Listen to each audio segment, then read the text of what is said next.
Ang aso ay pumupunta ng eskwelahan bawat araw.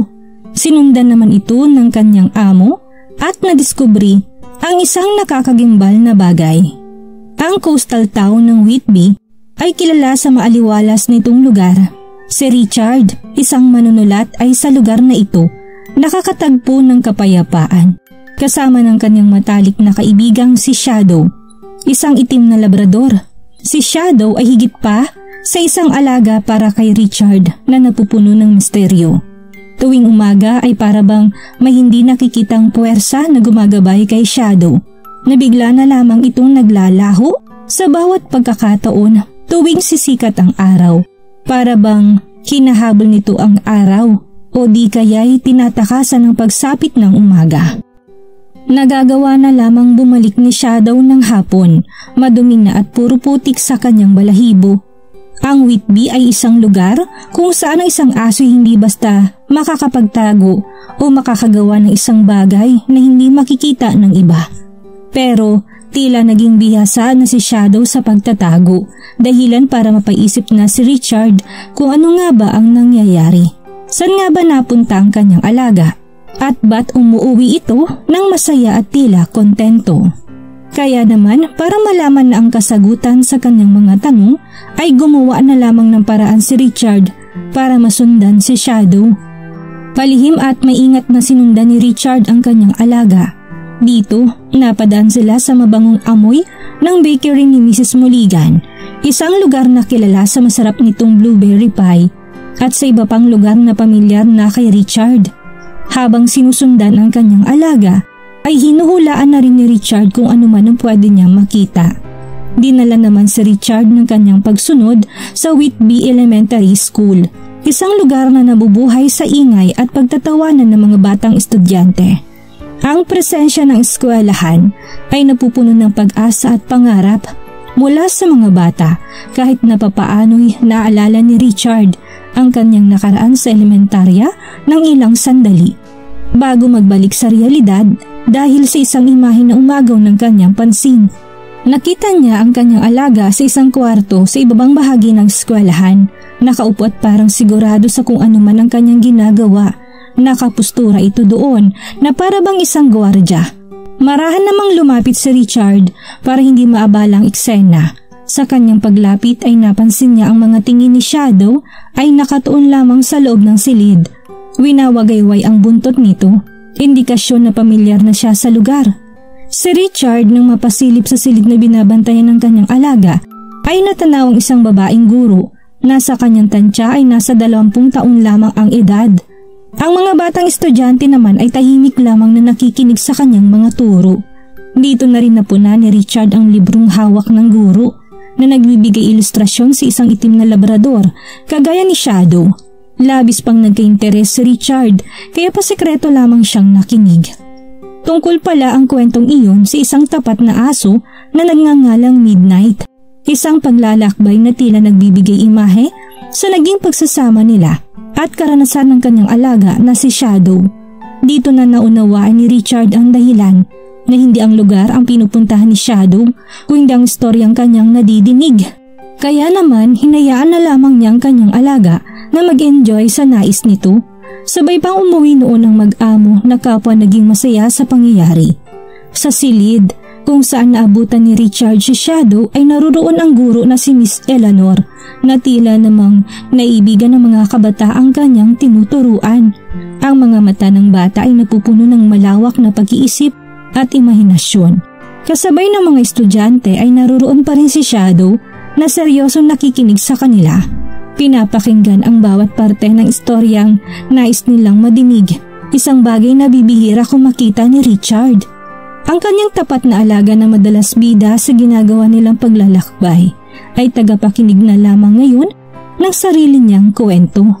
Si Eleanor naman habang nasa silid ay napapatingin sa bintana kung saan ito napagmasdan si Shadow. Madalas ngitaan ni Eleanor si Shadow sa bawat pagkakataon na kanya itong makikita. Ramdam ni Richard ang pagkakaroon ng koneksyon ng dalawa na hindi lamang basta sa istoryang dahilan ng lahat. Para mas maliwanagan ay dumiretso na si Richard sa main office ng eskwelahan.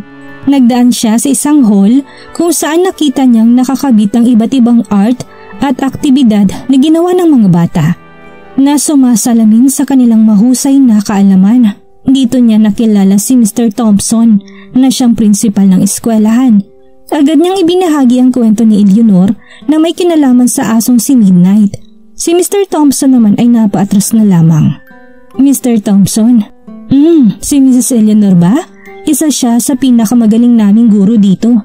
Hindi dahil sa kanyang angking katalinuhan, kung hindi dahil sa sarili niyang paraan para maging konektado sa kanyang mga estudyante. Simula na matagpuan niya yung aklat na yun ay palagi na niya itong tinuturo. Ang istorya umano ng itim na labrador na si Midnight ay parang pamilyar para kay Richard at gumulo sa kanyang isip hanggang sa mapagtanto niya ang istoryang iyon ay sarili niyang kwento mula sa sarili niyang journal na nawala mahigit 1 taon nang nakakaraan. Muntik nang mawala sa isip ni Richard ang nakalipas na kwento niya at ng kanyang alaga na nakasaad pala sa isang libro na ngayon ay nagbibigay aral sa ilang mga batang estudyante. Pagkalabas ng eskwelahan ay dito na napag-isipan ni Richard na makausap si Eleanor. Lalo't may isang istorya naman silang po pwedeng mapag-usapan. May kinalaman si isang itim na labrador at nawawalang journal. Pagkatunog ng bell ng eskwelahan, indikasyon sa pagtatapos ng klase, ay matyaga nang naghihintay sa isang lugar si Richard. Nang makalabas ng mga batang estudyante, ay dito na kumuha ng oportunidad si Richard para makausap si Eleanor sa loob ng silid.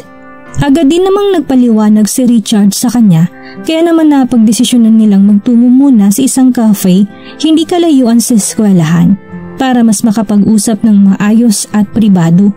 Nagkaroon sila dito ng sandali habang magkasabay na humihigop ng mainit na tsaa. Sinimulan na rin ni Eleanor noon na ibahagi ang kanyang kwento. Isang beses umano noon, si Eleanor ay nakahanap ng kapayapaan ay dinala ng kanyang mga paa sa dalampasigan ng Whitby. Sa kabila ng magandang buhangin at may hinahong alon sa dagat, ay nakatagpo siya ng isang waterlogged journal.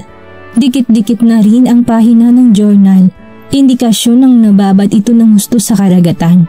Simula noon, ang kwento ng isang lalaki at ang kaibigan nitong si Midnight ay naging parte ng kanyang kapayapaan at pagtakas sa ilan niyang dinadalang problema. Masayang nag-usap ang dalawa ay in-enjoy ang halos magkaparehas nilang opinyon sa mga bagay-bagay. Ang istorya umano ng lalaki at ni Midnight ay hindi lamang isang kwento ng paglalakbay. Sa halip ay isa itong testamento sa kapangyarihan ng tapat na pagsasamahan at pagmamahal ng tao at isang hayop. Simula din noon ay ginamit na umano ni Eleanor ang istorya ni Midnight para ituran sa kanyang mga estudyante. Para sa kanya kasi ay hindi lamang basta istorya ang mga ganong bagay, kung hindi isang aral na dapat pagtibayin natin sa ating pag-uugali. Nakikita din naman ni Eleanor na maging sila ay natutuwa din sa paglalakbay ni Midnight na kanyang kinukwento. Naalala na rin ni Eleanor ang unang araw kung kailan ito nasilayan si Shadow sa labas ng kanyang silid at nakikinig. Saktong-saktong nilalarawan ng katauhan ni Midnight ang katauhan ni Shadow. Natuwa naman si Richard na ang nawala niyang journal ay nauwi sa mabuting kamay at nagbigay aral pa sa mga bata. Binibigyang gabay ang kaisipan ng mga bata na hindi mapadpad sa maling direksyon ng buhay nang dahil sa journal ay nagawang magkaroon ng koneksyon ni Richard.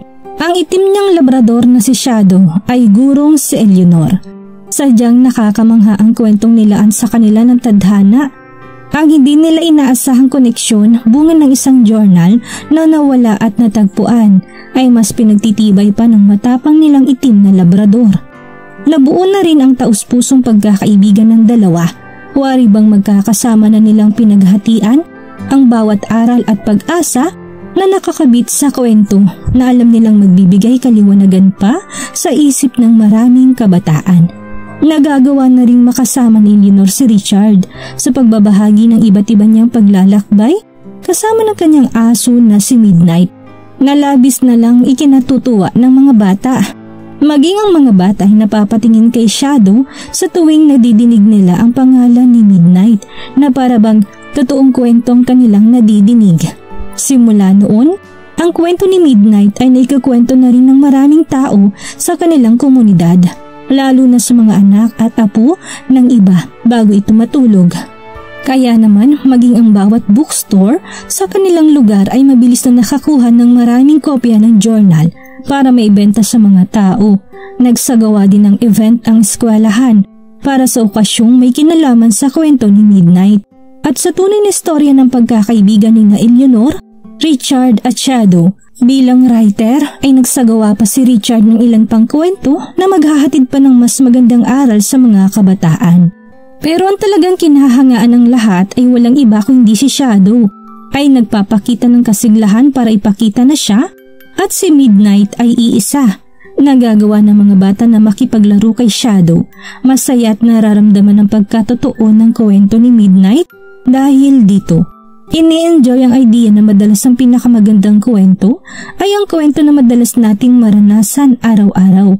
Sadyang maraming hiwaga ang buhay na kuminsan ang kailangan lamang ng isa'y tamang pagsamba sa Diyos at pagkakaroon ng isang mabuting kaibigan na gaya ni Shadow.